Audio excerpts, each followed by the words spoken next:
What keeps you awake at night? Sea levels are rising globally. Fears fueled by horror stories. Among the worst flu season in a decade, and it hasn't peaked yet. We all know the atomic bomb is very dangerous. Another series of deadly terror attacks. I don't want to be blamed if you cannot get to sleep tonight. So do you know when you like find out something in hindsight that your teacher never like articulated to you, and when you find it out, it's like emotionally devastating? I feel like the answer to your question is yes, but I couldn't name a time if you wanted me to. Okay, fair enough. So I was in my lab class, and I think I've mentioned like once or twice that I've been pulling these like 48 all-nighters You did. for this lab report thing, which is pretty common. Like apparently it's going to be that way for my physics labs too. You just stay up for 48 hours and take 2 naps. Like That's heinous. I fucking agree with you, Brooke. Like, Hassan had to do the same thing for his physics lab. I've had to do it for my biochem lab. He said that's why the seniors are exhausted. It's not the senior level courses, which actually in the physics department, your senior courses get easier because the teachers aren't trying to like flex on you and you have more math under your belt. It's the lab classes because some seniors are taking 2 lab classes in a quarter, which sounds insane to me. And there's also no curve in those lab classes. Oh, so good. Love it, right? So I told my TA, it was our last day and we were checking out, and I had gotten the average on our last lab report was like a 77 and I got like an 83 or something. So I was like comfortable with my grade. Yeah. But I was comparing it with other people's, and like most of the people got below the average or at the average, and I was like confused because I didn't see any single person that got an A. Right. And so I asked the TA, I said, hey, what's the deal here? And he's like, well, you shouldn't worry about the grade because Anne is going to scale up the grade regardless. So every lab class is going to have like the same average of 90%. I'm like, okay, well, that's fucking sick for me because I'm sitting comfortably. And I'm like, yeah, I'm happy that I got a B on this lab report at TBH because I was up until like 2 a.m, 2 nights in a row finishing this. And he goes, you know, you could have just emailed me and like let me know that you were having like a rough couple days and I would have given you an extension. A rough couple days. Couple days is conservative. Thank you. Thank you. But I so much appreciate that he is giving me that option now. Yeah, that's very nice. But I would have, I was with my other lab mate and the TA told us that and my lab mate had to turn around and I thought he was going to cry. No. Because he also had the same thing and he said that he's working a job right now where they would have these meetings until 2 a.m. What? Which I think is illegal, but that's sure. For sure illegal. Yeah, and he was like, yeah, so like I would get home at like 3 and then I'd have to start the lab report. And I'm like, BB, no. What time is this class? This class is like a later class. I'd say like, 1 p.m.? Okay, well, I mean, that doesn't lecture's necessarily... at 11. Right, that doesn't exclude other classes being earlier. That's insane. It's insane. So so that's been my quarter, and it's good to know in hindsight that I had the opportunity to not do that. Yeah, it's good to know now. But I have a pretty comfortable grade in the class, all things considered. I just have to crush the final, and it should be fine. I mean, you probably don't have to, like, go crazy with it since you've got a good grade right now, right? Yeah, it's just that if I get a better grade on the final than I did on the midterm, it scales down the midterm to 50 points instead of 100, and it scales up the final to 250 points.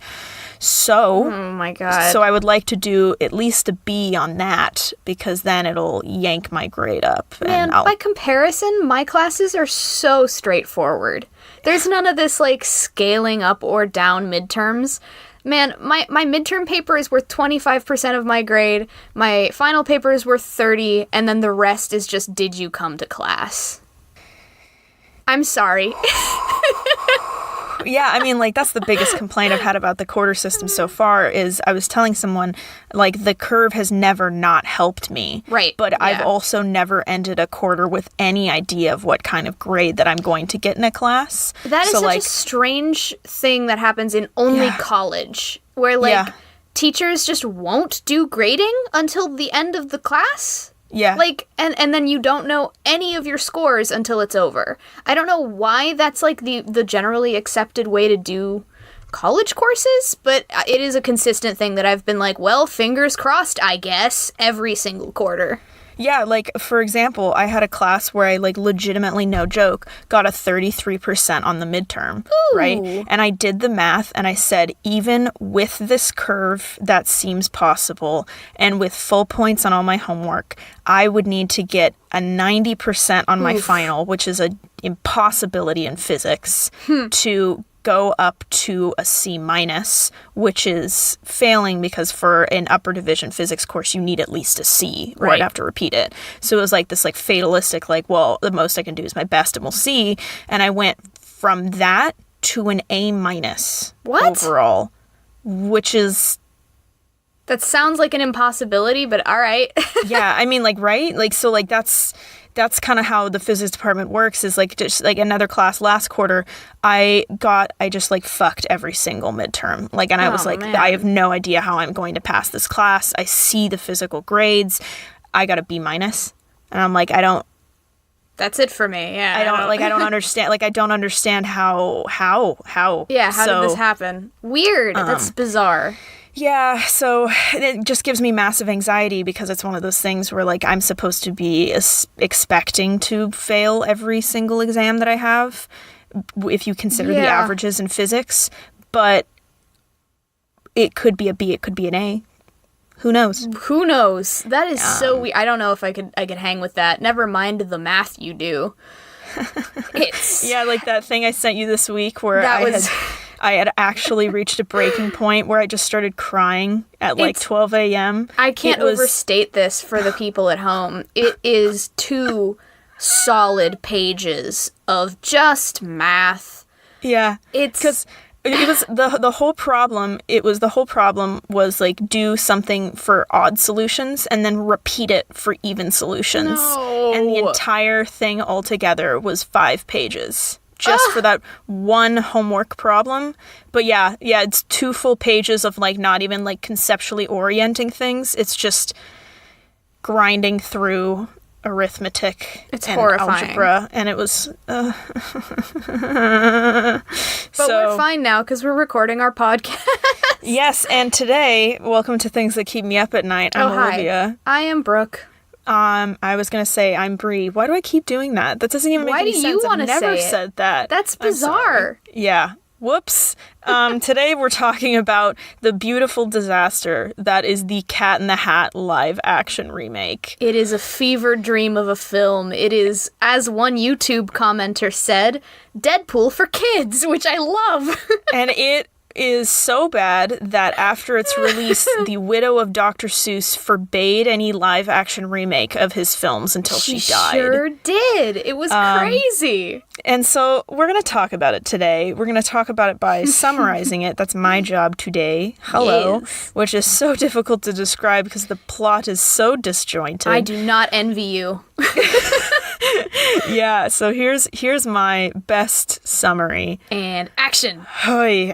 So it opens upon the town of... It was Anvil, right? I think so. Yeah, the town of Anvil. We're off to a strong start. A lovely, mundane town that adheres to the values of capitalism. They sure and as do. It's presented with undertones of communism. No, I'm just kidding. It's a little muddled. But yeah, so it opens up on this town, and there's a mom, and she's a real estate agent. And so she's clearly, like, kind of controlling. She likes a neat household, which is kind of counteracted by her son, who is very messy, and it would be a horrible situation if he was my son, and then a daughter that's like a control freak. So the whole premise of the film is that she's having a dinner party at her house, her boss is coming, who is a neat freak, and the house needs to be like pristine, and they can't do anything until the party happens, right? That's the whole premise of the film. And so about, I'd say, 25 minutes in, you get an understanding of conceptually what's supposed to be happening. And then Mike Myers show up and everything kind of goes off the rails. And then from there, just like key points, essentially he shows up, he starts wreaking havoc and messes up the house, dirties the dress, ruins the kitchen, brings in Thing 1 and Thing 2, which make it more messy, and then this part's weird. So Thing 1 and Thing 2 arrive in a box. That said box is a box of chaos, which is the door to his realm, which is a little sci-fi, but sure. Yeah. This box is instead loaded with poor CGI, but we'll talk about that later. And the box is locked by this, like, lock that's shaped like a crab.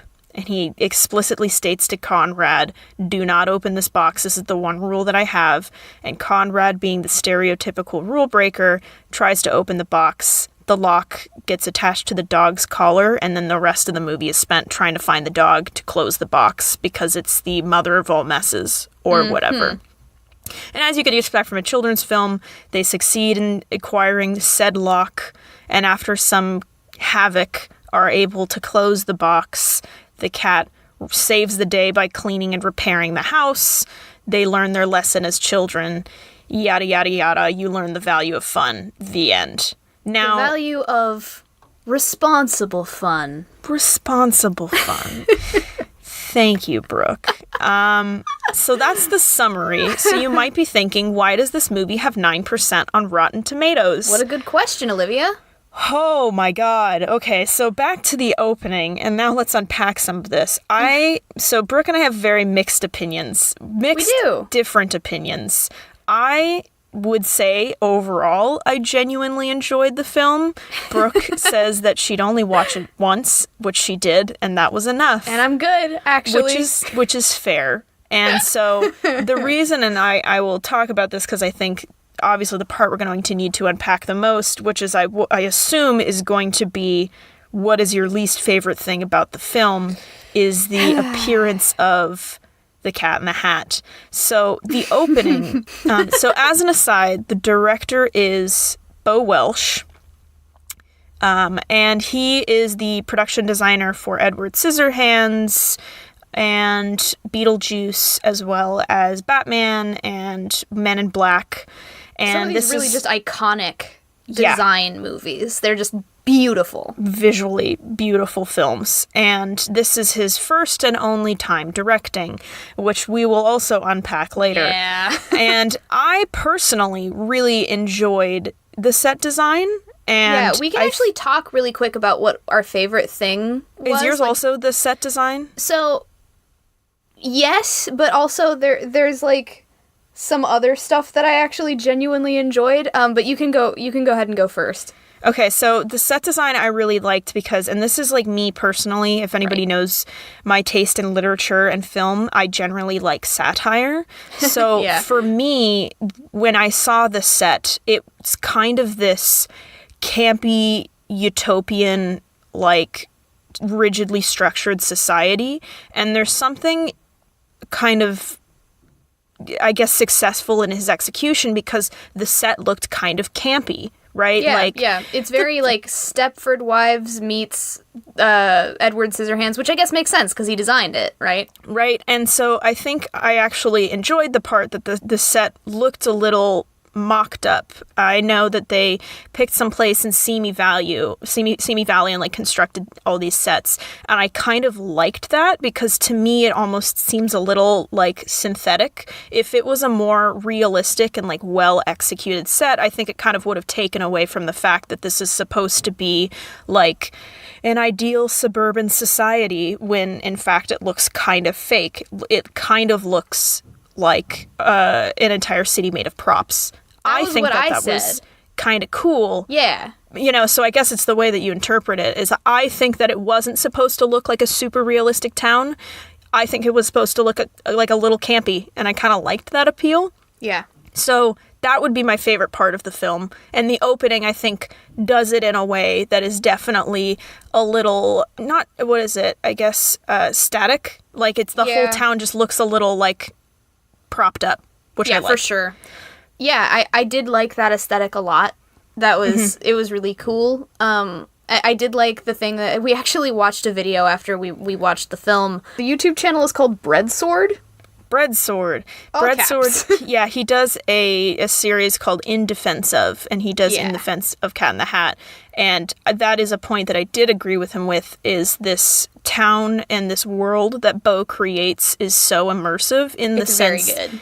that it seems very, like, rigidly oriented, and all the characters are kind of these comical exaggerations of adults. Right. Yeah. I enjoyed that. Yeah, and one of the things that I didn't actually notice but really appreciate is this small note of the fact that the door frames are just massive. And they make everybody who stands in the doorway look really small. And I don't know why that works, but it does. Mm-hmm. I just think that that's a really interesting design choice, and Bo Welch's design experience just comes flowing through in this film. He's worked on some of the most iconic movies ever as a production designer, and you can tell because the production design is impeccable in this movie, and it's easily the best part. Cinematography isn't bad either. Yeah.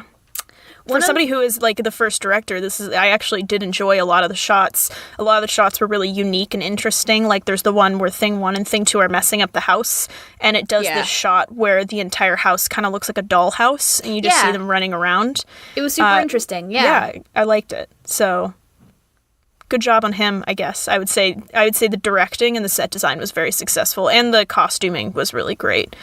The costuming was beautiful. And that's the thing, is that a lot of the movie physically was very successful. But I think the thing that all of it is riddled with this overwhelming dissatisfaction because of the performances that are in it. Yeah. And like you said, at the very beginning of the movie, we're met with this really cool looking neighborhood with, like, storefronts that don't have any words on them, and just sort of, like, cartoonish depictions of what their service is. It's really neat. And then, you actually meet the characters, and they're all just kind of insufferable.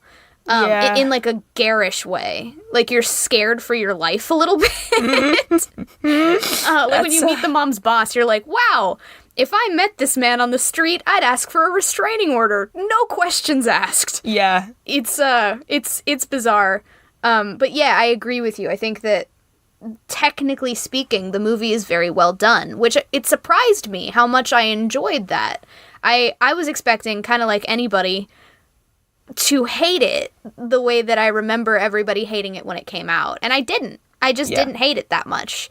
I didn't like it by any means, but I didn't despise it as much as it seemed people want to despise it. Yeah, and I think I might be viewing the Cat in the Hat through a different lens because I've seen that video by Joel, or Breadsword, before I saw this, so I was making a conscious effort to not pay attention to Mike Myers' performance, which I think did me a favor, because it was almost as if these characters were all written to be cartoonish representations of, like, character types. Like, the boss was insanely anal retentive, like, in a very not comical, I guess, an over exaggerated, I guess, on purpose kind of effect. Right, yeah. And then the mom, I guess it's hit and miss. To me, her acting seemed a little static, but I think that might be what they were going for. All of the adults seemed pretty static, except for, like, Alec Baldwin, which we'll, I'm sure, discuss. But then, like, I actually think that both of the kids did really good acting. They were really, I guess, dynamic actors. As much as they could be, given the script. Given the script and them being children. So let's then transition, because I actually did enjoy the film very much until Mike Myers appeared, because to me, the script had this tone of, this is kind of be a satirical representation of society as seen through the eyes of these children in a way that's, like, comical and kind of jarring. Right. And then Mike Myers just brings this energy that is completely dissonant with that. Is what you said. You described it like the acting of Mike Myers and the rest of the movie seemed very dissonant. Yeah, none of it makes sense. It's not coherent at all. So, like, one thing that just killed me is he would say his lines and then do this kind of Austin Powers style laugh after every delivery. That I couldn't believe how much of that performance was just directly ripped from Austin Powers. Yeah, pretty much. I couldn't believe it. And, like, you've seen Austin Powers, yeah? Yeah, I've seen all of them. Love them. I also love those movies, but, like, oh my god, like, not when he goes, for this oh movie. yeah, I'm like, that's just fucking Austin Powers, that's all that is. Yeah, I think he was also coming off of Austin Powers, right? So I'm sure he just kind of, like, copied, pasted the That's performance. so lazy! And, like, what's so unfortunate is because of that, like, overacting, it did ruin the lines that were actually kind of funny. Yeah, like, some of the writing was pretty witty. Yeah, I think, like I said, one of the funniest scenes, I think we're going over the place with the questions, but I think it's kind of appropriate that we're going, like, time-wise. Yeah.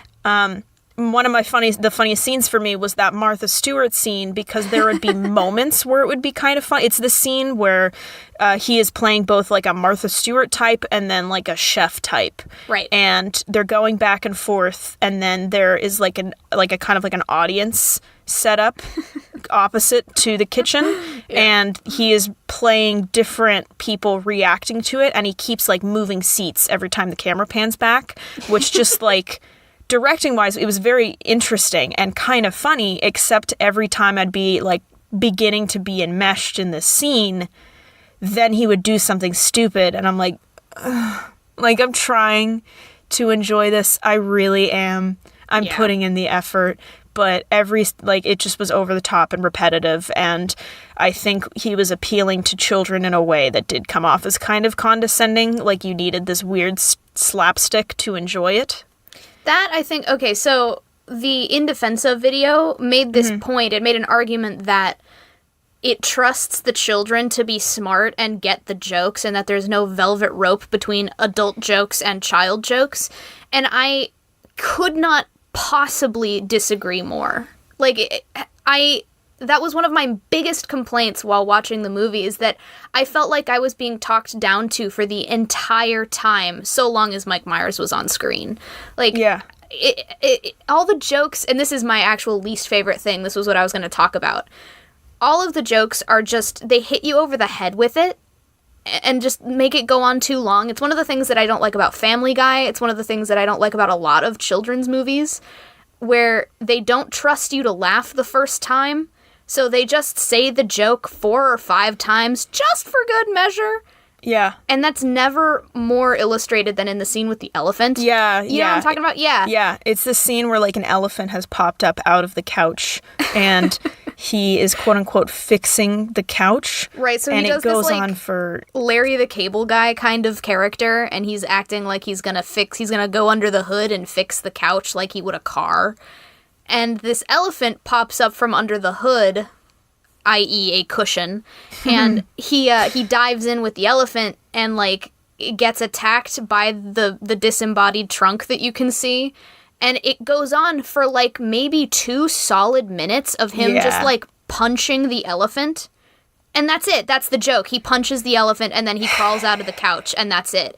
And I'm like, but why? What was the joke? It wasn't funny, and then it went on. It wasn't related to the plot either. Right, there was no need for it, and it was really just, like, a 2-minute ego stroke for Mike Myers. We got to just, like, do a weird thing for a bit, and that was a lot of the movie, was just Mike Myers doing a weird thing for a bit.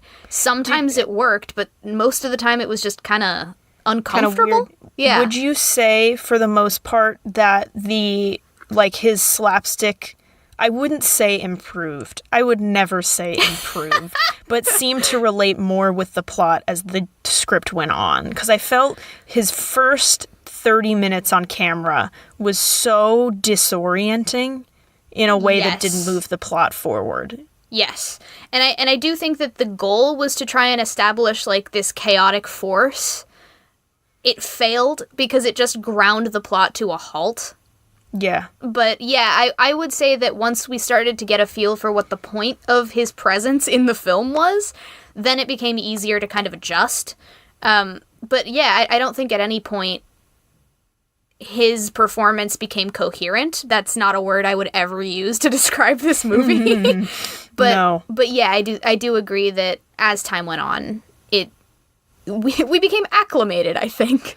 Yeah, and I'm flashing through all of these reviews that Hassam was reading as we were watching it because he wanted to read Rotten Tomatoes reviews to like validate his distaste because I kept saying, I don't know, I don't think it's that bad. And then he would read me these reviews, which were so hilariously written. They are like, funny. There was one guy that said, I laughed once and the rest was exhausting. Or there was another woman that said, the children will be engaged watching this while the adults will be watching with glazed eyes with varying degrees of bemusement. Harsh. Yeah. Yeah, and so kind of the big conflict here is Alec Baldwin lives next door, and he comes off as this perfect, polished dude that is supposed to be dating their mother. And upon her leaving for work, he goes back to his house and turns out to be like a disgusting slob, putting up this guise of being together and successful to date the mom. Right. I will say that I will never ever forgive that their shorthand for I am a disgusting slob is that he takes off a waist cincher and he's fat, and that's the extent of the joke. Yep. That's it. That was displeasing. Mm-hmm. And so he is supposed to act as the only entity that fully understands what's happening. It's as if it's happening in the children's minds, and then nobody else takes notice except for him. So there's like a big conflict there because he's trying to send Conrad, the son, to a military academy. And so as when the dog escapes, and the dog has the lock, and as we said, they need to lock the box in order to prevent ultimate chaos. They're going through town, and then you get to see more of this world that Bo created, which, again, I can't return to, like, enough to how interesting it was. And this was something I didn't notice until Breadsword pointed it out, but there are no animals in the movie except for the dog and the cat. And there's this scene where the mom... fish. Also the fish. Oh, and the fish. Yeah, of course, have the talking fish. Terrible CGI. All the CGI was awful. Really I bad. think it would have been much more visually interesting if they used like props or claymation or something like that, because I think it would have been very visually appealing. But I think at the time CGI was becoming interesting, right? So they had to put that in there.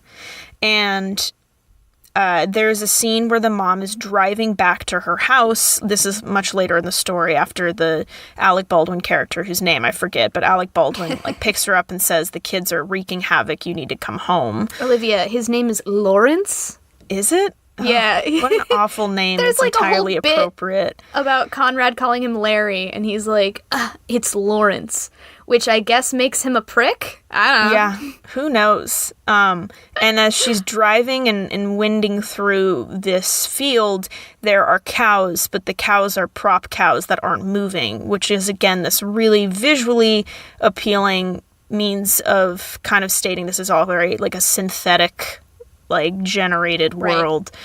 Which you wouldn't have picked up because during that scene, there's also the antics of the cat, like, doing crazy things and being obnoxious, so it's very hard to enjoy this. Yeah, I didn't notice it at all. I didn't notice it until Breadsword pointed it out. Right, yeah. And I think that's the thing, is that, like, Breadsword pointed out a bunch of stuff and he made really compelling arguments, and I think that video successfully argues his point.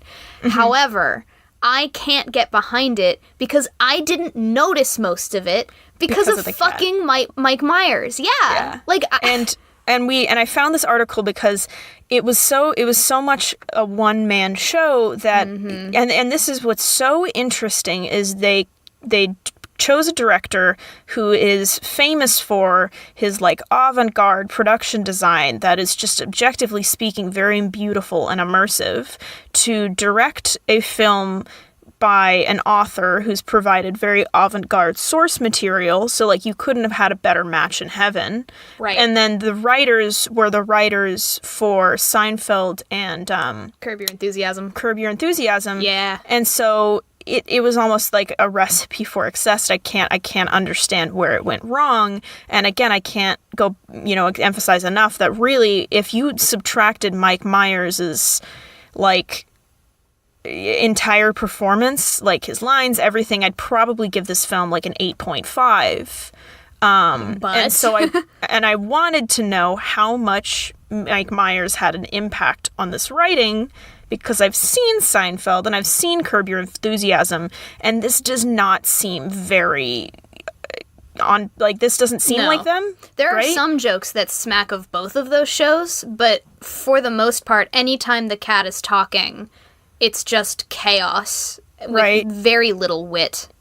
And I looked up an article, and I cannot speak to its accuracy, because who knows? It's Hollywood's a land of gossip.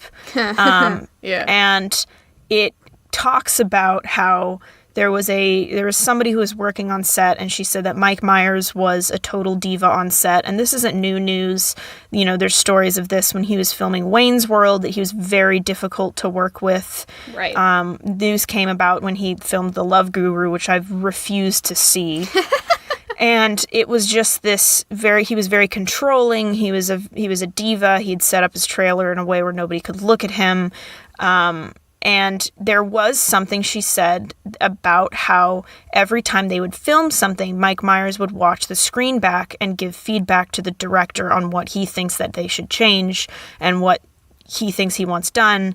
And this is Beau's first time directing, and I do think maybe perhaps he's not the best director, because he would kind of bend to Mike Myers' feedback pretty easily, which now, if this is true, makes sense, because it would seem that every time that Mike Myers was on screen, it was not Cat in the Hat, it was Mike Myers being Mike Myers. Yeah, entirely. And I do not know, but I do wonder and believe a bit that a lot of the writing in this film was altered and kind of directed by Mike Myers wanting to do a bit. Yeah, honestly, it's funny. You were talking about if they had cast someone else as the cat, and I was thinking, who the hell would they have cast? And you know who would have been fucking brilliant? Who? Robin Williams. Ugh, he would have been a great cat. Also, I will say, I think that this film was doomed the second that they approved the design for the cat costume. Yeah. God, yeah. it's atrocious. Oh my God, it's nightmare fuel. Yeah, it's gross. Apparently it was made out of Angora and human hair. What? What? And it was so hot that, between filming, they had to put a portable air conditioner, in his legs to, cool him off. No. And so, that's another thing, is I was going to bring up The Grinch, which I think was a very successfully done live-action remake of, How the Grinch Stole Christmas. And Jim Carrey, no matter, how you feel about him, my boyfriend hates Jim Carrey. He just hates his acting. But he thinks that the only role that he's not insufferable in is the Grinch, because he becomes the Grinch. He creates this character that meshes well with the plot and sure has his own bits, but it's not in a way to derail the plot. It's to develop the character. Right. I feel like I never found out anything about the character of the cat. It was just bits. Yeah. And they try to build this emotional depth with him at the end, where they're like, I knew what I was doing the whole time, and I'm just trying to teach you kids a lesson. And you're just like, fuck you. At the end of it, you don't give a shit because you don't care about him. You just see him as this collection of bits rather than a coherent character. So, and I think that's one of the biggest sins of the film. I was saying to you last night that, all the times that they try to build emotional depth in the movie, it falls completely flat. A, because they're building caricatures rather than actual characters, but B, because I have no reason to care about the cat or anyone else, really.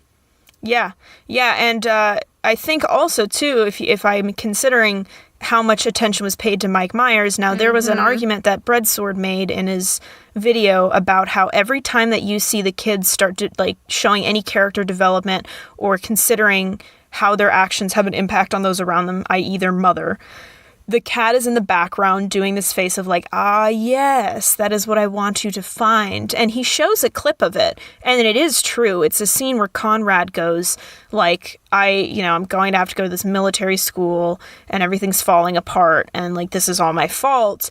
And you see Mike Myers doing this face of nodding and acknowledging character growth, which I did not see in the film because I was trying to not focus on him. right? Yeah, they would have had to draw specific attention to that. I have no idea what you're talking about because I did not notice it. Oh, yeah, no, it wasn't. I didn't notice it in the film whatsoever, but Yeah. Breadsword did a clip where Right, Conrad, right. it's when they're in town and and the car has broken down and he's like, I don't know how we're going to fix this. I don't know what to do, which was a very, I think, successfully acted part on the part of the actor, which was immediately derailed, but that's as is per the usual in this film. Yeah. But yeah, and you see in the background the cat's nodding because he's supposed to be this all-knowing being that is planning this whole day to get a specific outcome. But I will say that's like, I only saw it because Breadsword cited that specific clip, so that's the only time I saw that. But, you know, I wouldn't say Mike Myers is a master of subtlety. So if it occurred in any time during the film otherwise, I definitely didn't notice it. Right. And I think at the end of the day, the cat is still this very unlikable, chaotic entity. A caricature so much so that there was zero character development. He was just a nuisance. And if there was supposed to be any underlying theme that this was all intended as an opportunity for the kids to grow up and learn their lesson, I did not get that at all. Right, So, they kind of try to serve that to you at the end of the film, where they just kind of hand you this message of, and then they learned their lesson. And the girl who plays Sally, or I guess her character, Dakota Dakota Fanning, who went on to actually have a career. yeah. Sally's character says to the cat, this day has been amazing. And I just like looked at Christian and I was like, has it though? Like, you went through like legitimate emotional trauma, saw your entire home destroyed and thought that that was just gonna be it. And your response is, this day was amazing. I'm sorry, but no. Also, yeah, I feel like if they had maybe seeded at any point in that, like, I mean, I guess there were moments where they were having fun, but I feel like that speech would have probably hit home a lot more if she was like, you know, we had like ups and downs and like all things considered, I think I had fun today. I think would have been a line that would have probably resonated more. Also, Christian made this really good point. So a lot of attention is paid to Conrad's development and how, you know, it sets up really early that he's just messy without any consideration for anyone else. And like to the degree that when I saw him and like their introductory scene is him trying to build the suit of armor with stuff around the house, and he just utterly destroys the house in doing so. Yeah. And I was so viscerally angry while watching this scene. So they Is it because like as an adult you're like, why the fuck would you do that? Exactly that. I was like, your mother's gonna have to pick this up. And oh like, my god, we're old. We are very old people now. So, yeah, I thought the same thing because like I understand as a kid being messy. I was very messy. I did arts and crafts, but there's this scene where he pulls something out of the fridge and all of it drops on the floor. He pulls out a kitchen drawer and like pulls it out to where everything falls on the floor. And I'm like, it's so unnecessary. Like it's if it was just like a little more subtle, like a little more like he's like messing things up and then by the time he leaves it's in disorder, but to do it with such disregard. Right.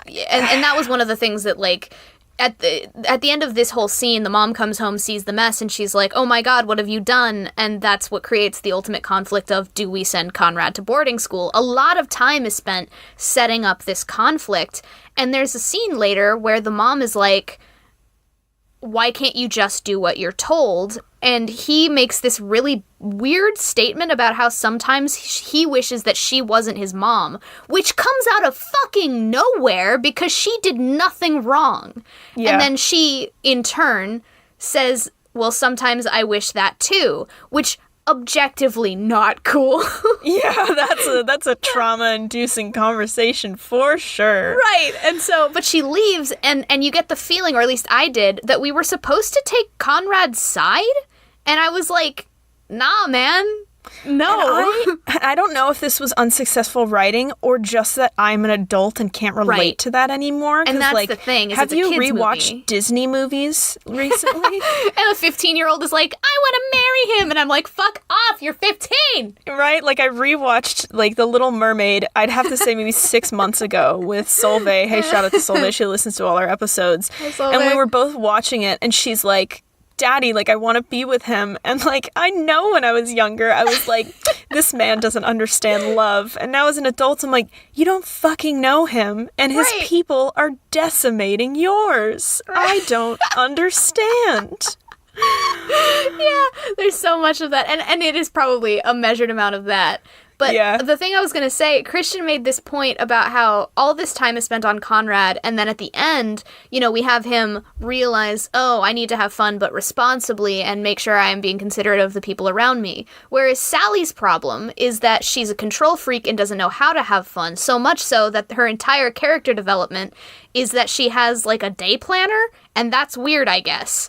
And I will say though, that was a really interesting opening, and I'm so upset that they didn't go into that more, because I Right. think what Christian's point's going to be right is like 0 time spent on Sally, and then at the end, surprise, she's fun now. right, so they have this whole day where it's just chaos incarnate, and her entire house gets destroyed and whatever, and then at the end she's like, oh, this was the best day ever, and then he measures her fun level, and she's fun now. And I'm thinking now, Christian said, wouldn't that be kind of the opposite thing, where you see your entire world Yeah. come down around you, and then it like reinforces your control freakness. Like, this is what happens if too much fun is had, right? Right? Like, Yeah, I it feel like didn't there make was any not sense. Yeah, there was not any time spent on any way that she could have possibly come to the conclusion that it's okay to have fun sometimes. Right. I will say I found her opening so interesting, and am upset they didn't like go into it. She's sitting in the living room, and she has a day planner, and the day planner consists of 1, making a list, 2, like having coloring, 3, look up graduate schools, 4, have lasting childhood memories, 5, make tomorrow's list. And I'm like, that's fucking hilarious. Like, I loved that. But then they never go into it again. You know what I Right. mean? A lot of the stuff that they set up just kind of falls flat later. Yeah. It's And it's too bad. And I guess part of me wants to believe that it's the fault of Mike Myers for making this, like, all about him. But, like, that's the only reasonable conclusion I can make, because you have a set of authors that truly are historically successful in their works. Right. Like, the subtlety in Seinfeld and Curb Your Enthusiasm is incredible, and, like, the commentary that they have in the film is kind of similar, but I think more reduced to a child audience. Right. But then it just like completely derails once he arrives, and it's just unpleasant to watch and obnoxious. And there are brief moments where Mike Myers is kind of funny, and then it's completely ruined by his weird laugh or like personality type that he's trying to do. Yeah. Or then there's moments where he does a bit that's completely unrelated to the plot, and now you feel like, why is this even happening? Which is the same phenomena I feel in Family Guy, which I completely agree with you. It's like there's a plot, and then they say like, oh, this is like the time when, and then it cuts to a completely another scene that's like in no way related to what's happening. Right. So like overall, if I were to like rate this, Mike Myers considered, I'm probably going to go with Breadsword and call it, I'd say probably like a 5. Yeah. Yeah? Yeah, it's just not as bad as people said it was. Yeah. But it's also, anything that they do well is completely overshadowed by just the lack of subtlety and tact in Mike Myers' performance. And so, yeah, I think 4.5, 5 at the most for me. Yeah. And Yeah, I'm good. I'm good not watching it again. I so wish they had picked someone else. You know, they'd also Yeah, had me picked, who's the guy that plays Santa Claus in the Santa Claus films? Oh, Tim Allen. They picked Tim Allen initially. I don't know that would have been any better. It would have Yeah, I been don't different. think Tim Allen is a character actor, which is No. like he would have been Tim Allen. Yeah, he just would have been Tim Allen. I think they listed like 3 other people they considered that I didn't even recognize. Yeah. I do believe that Robin Williams would have been a great Cat in the Hat. And I guess it just comes down, and this is kind of, I don't know if anybody's seen the new Aladdin yet. I saw the new Aladdin, and perhaps we could review it because I just saw it recently, and I actually don't hate it that much. Yeah, I heard it wasn't as bad as people expected, which is good. Yeah. Again, my big concern, I'm sure if we ever review it, we can talk about this, was that they had cast Will Smith to play the genie, and Will Smith had played Robin Williams playing the genie. I think there's a really difficult line to watch when you are playing a character that already kind of has a pre-existing character. Yeah, he had an uphill battle for sure. That was rough. And, you know, Robin Williams is fucking amazing, but I think that Robin Williams created Genie to be who Genie was, right? And so they retained some of the lines that Robin Williams had, which just didn't make sense for Will Smith as a character. And I think it would have been a lot more successful if they had just let Will Smith play Will Smith. Right, yes. And this is kind of one of those things where they let Mike Myers play the cat, and I just don't think he's good at inventing a character. Like, yeah, the work wasn't done, and that was what I said, is that, like, it's just so lazy that he came in and just started regurgitating Austin Powers, who's a genius character. Yeah. But it doesn't make any sense for him to just come in and start reciting his lines and mannerisms, and I just don't understand that choice. Like, Jim Carrey had created the new Grinch. That was Jim Carrey playing a character, and it was beautifully executed and unique, and like I refuse to see the new Grinch because it's not any way going to compare to the success that was Jim Carrey's performance. And if you really think about it, The Grinch Stole Christmas was kind of a Jim Carrey bit. Like, it kind of really just centered around the Grinch and his antics, but in a way that forwarded the plot, and his antics, I think, all were successful in the sense that they developed the character. Hey, Olivia. Right? Can I tell you a secret? What? I've never seen that movie all the way through. Are you fucking kidding me? Why? First of all, my mother despises Jim Carrey in all of his forms, and also more so despises that movie as a whole.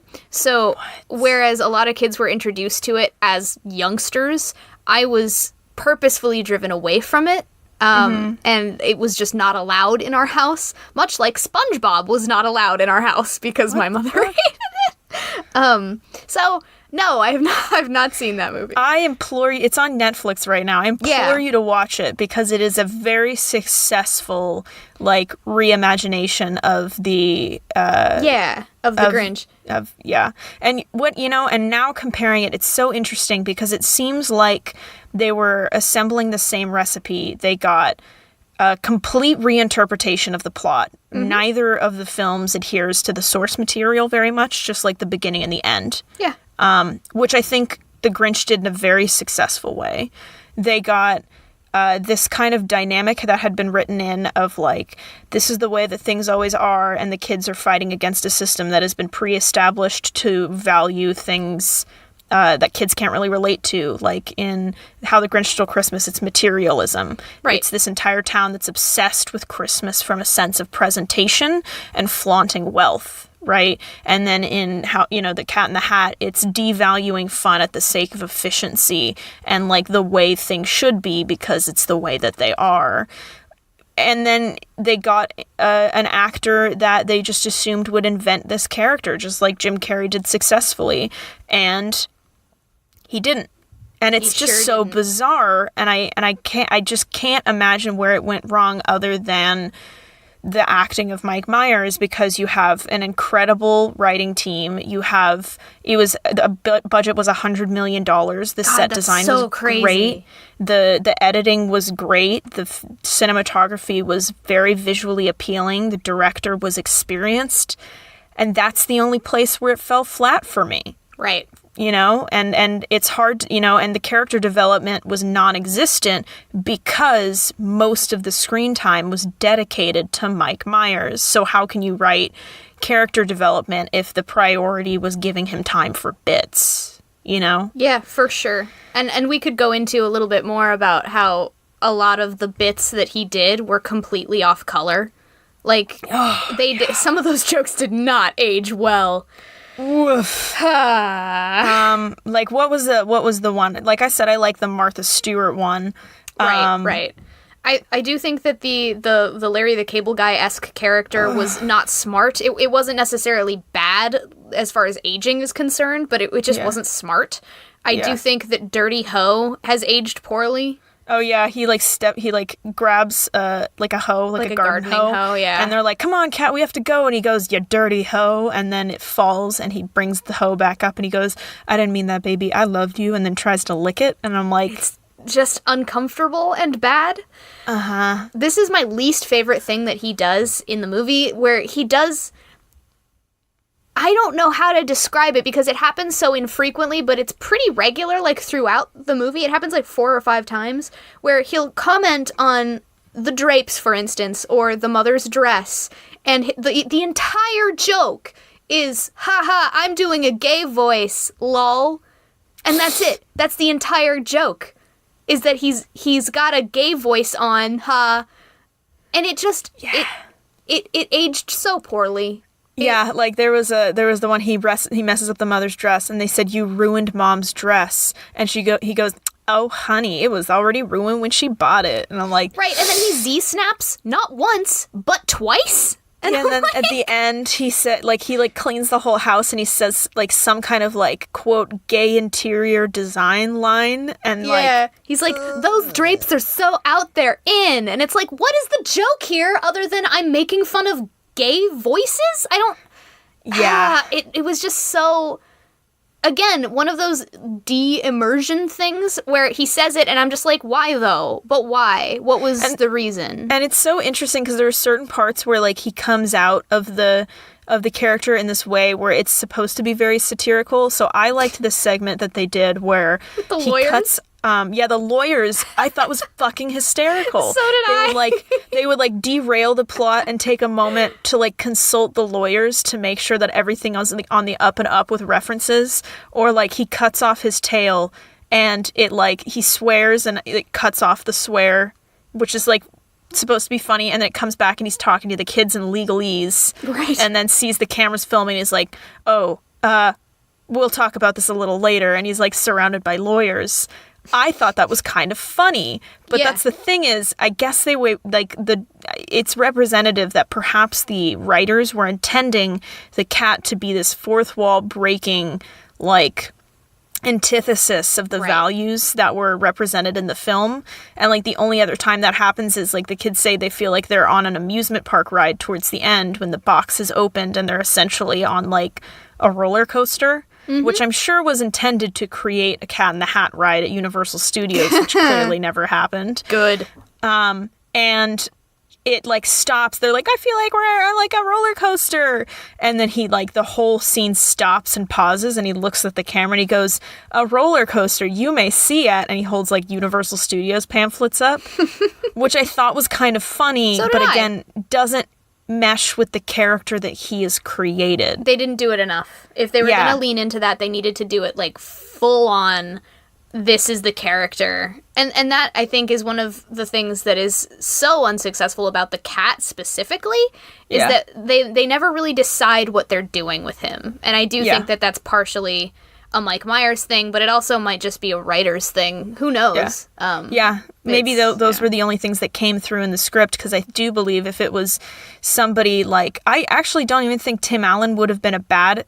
If that's what their intention was, to have this fourth wall breaking, like, antithesis, like, the physical embodiment of, like, fun and chaos, I think Tim Allen potentially could have been successful in the fact that he would have taken the role a lot more seriously. And like it wouldn't have been character segments, it would have been like chaos and fun, but it wouldn't have been, this is all me, this is the Tim Allen show, because that's not really his like acting type. Right?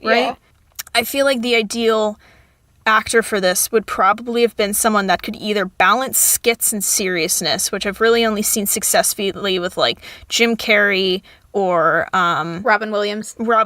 Like one of those where like they can do the segments, they can do the skits, but they can do the seriousness, or somebody that was not going to do those random skits. Right. And just kind of adhere to the symbol of chaos in this weird, like, catch-22 kind of format, right? Yes. Where, like, it's an aloofness that works well because it's communicating a point that might be missed by the kids but understood by the adults, but still come off to the kids as funny. I think that if they had played the cat as smart, it would have gone a lot better for them. Yeah, and, I think so. And that was a problem for me, is that they, at the end, he's supposed to be this all-knowing figure, but I didn't buy it because the only thing we had seen was him being a fucking moron for like an hour and a half, so... And, like, there was the one tiny little clip where he's doing this all-knowing, like, face and movement in the background of Conrad having a moment, which is maybe the only point that happened in the film, and I think if it was a constant, it would have been a little more believable when it was revealed. Right. But he never is, that's what, you said, he never is played off to be the all-knowing character until, like, the end, which is I think what the script originally intended, but Mike Myers wanted to do bits. Yeah. It's so unfortunate. Now I'm leaving it. Now I'm leaving it with this feeling of I don't even hate it as much as I hate what happened to it, because now I feel that it had so much potential to be a great film. And I think if a lot of the original writing was maintained and they didn't hire somebody that just wasn't well cast, like he was just not a choice, like a good choice. And I would have known that from the get-go. Like, I wasn't surprised that this is what Mike Myers was doing. The only reason he's been successful as Shrek is because that's not a character. Like, it's not doing characters all over the place. It's one consistent person. Right. Well, and that's completely different, because I doubt they gave him the license to just go off. No, right? I'm sure they were like, this is the person that you are. You are playing this character, versus like, go full range. We want you to do what Jim Carrey did. I'm just disappointed it couldn't go better, because just given everything else minus his character, like I said, if they had removed that aspect, played the cat smarter, picked somebody else that was more appropriate, I could have easily given this film an 8.5. Right, yeah. And it gets a 5 on a good day. And I was in a good mood, so that's probably why it's getting so high of a rating. Yeah.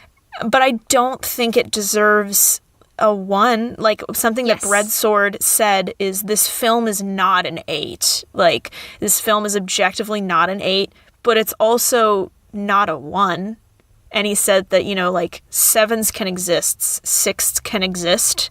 Like, not every film is going to be incredible. Oh, yeah. And also that's keeping in mind that, like, we are not the target audience at all. No, it's definitely like slapstick humor designed for kids. And so take everything we say with a grain of salt.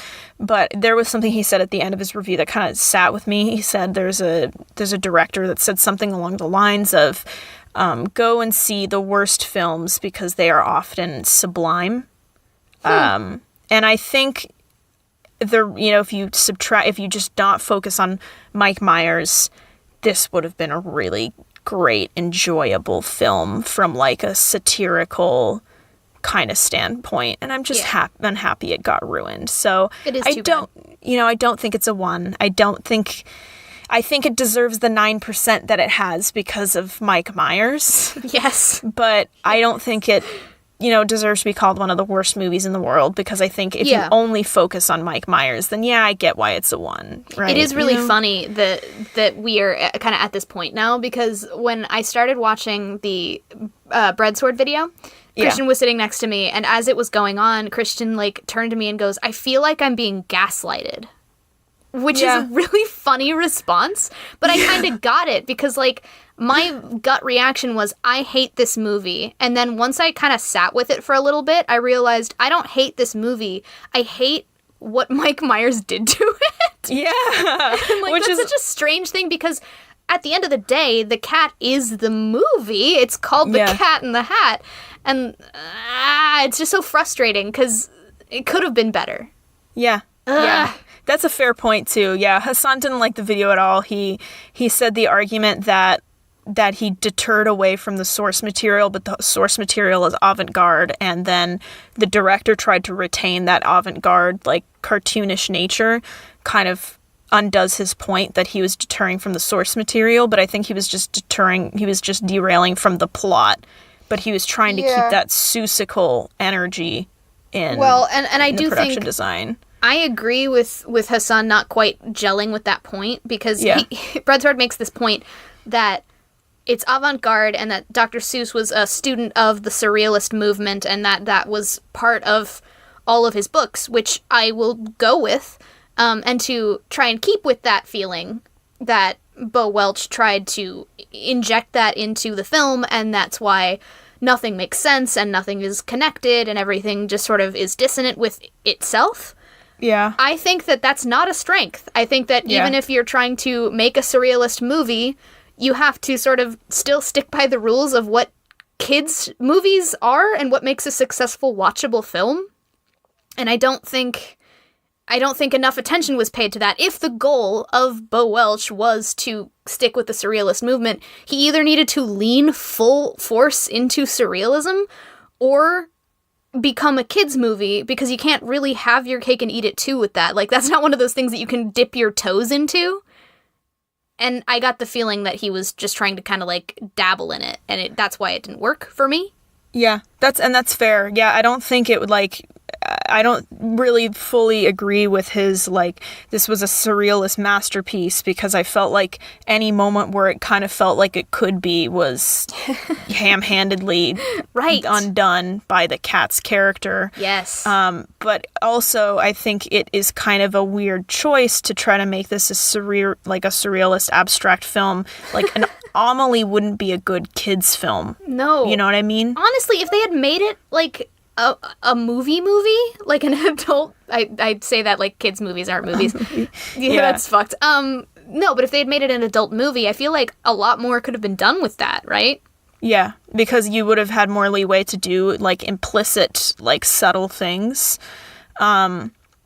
Yeah, there's also, though, the argument, and this is one of my favorite movie reviewers, Your Movie Sucks, says that he gets a lot of flack on any of his reviews of children's films, because there's always the argument that people make of, well, it's a children's film, what can you expect of it? It's unfair to, like, criticize a children's film, which is, I think, just, like, the wrong way to approach children's films. Oh, yeah. Because what? No. there's so many, films directed towards kids that are genuinely enjoyable as an adult, like Shrek, most of the Pixar movies. Yes. Right? Coraline is beautiful. Yeah, like you can have a kids movie and still have depth. Like, and I think maybe that's where they went wrong, is in designing this film. They wanted it to be a slapstick comedy for kids, because kids only get comedy. Like, I really don't agree with, Breadsword's argument that it didn't feel like a velvet rope. Yeah. It felt like there was no adult humor. It was more just constant,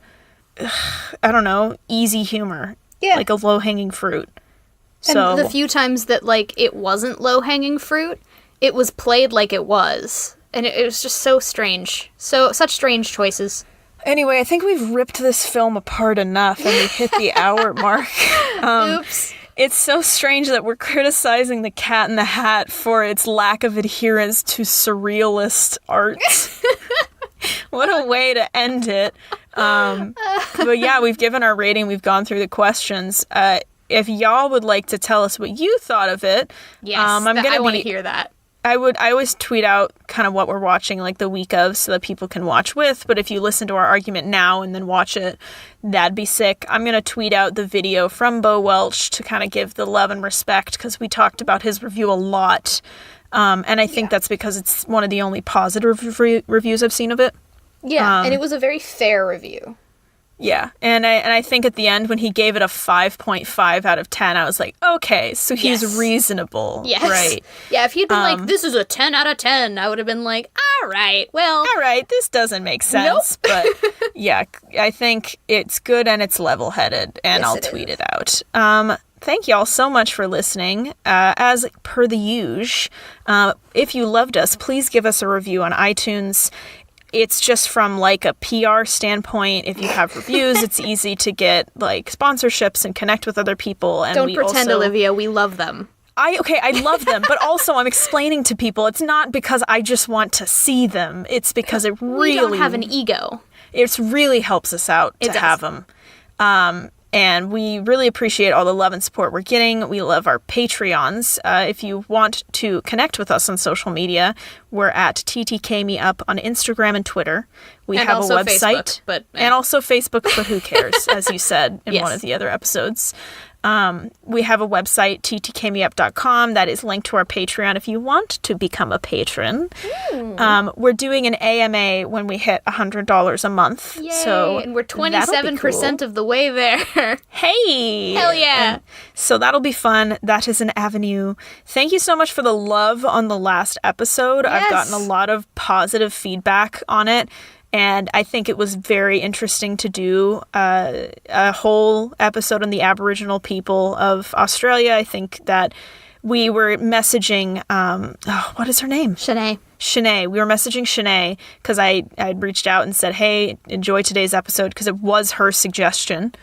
And she said back that she really enjoyed it and it was really well done, but also that this isn't really well reported in Australia. And in her words, that they know more about African American and police relations and like the Black Lives Matter movement more than they do about the Aboriginal relations. Which is just so wild. Because it's in, and like, no fault to her. She said it's not really reported on. And like I said, when I was researching it, it was very difficult to find any news articles done on it. Right. So like, just so interesting to me that I didn't know anything about it. And even in Australia where it's happening, she's like, yeah, we don't know very much about it. It's not reported on, but the Black Lives Matter movement in the US is reported on more here than the Aboriginal Lives Matter. Crazy. And that's just so saddening and disconcerting. So I hope that the episode at least was a little insightful. My dad shared it with all his friends because he's a hype man. So cool.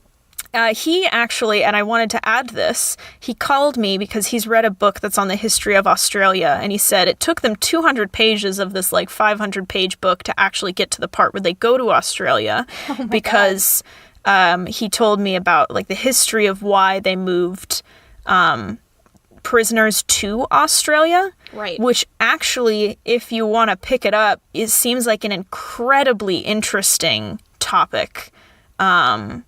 That was the result of like 100 years of mass incarceration in England. Holy shit. Yeah, to the point where he shared with me they had run out of and he said he wanted to clarify they weren't arresting people for like intense crimes. Of course. The population in London went from 1 to 3 million in a very short period of time during the Industrial Revolution. Right. And as a result, they were starving. Like there was mass starving across the entire country. Yeah. And so people were stealing bread and then being arrested and jailed for stealing bread. Right?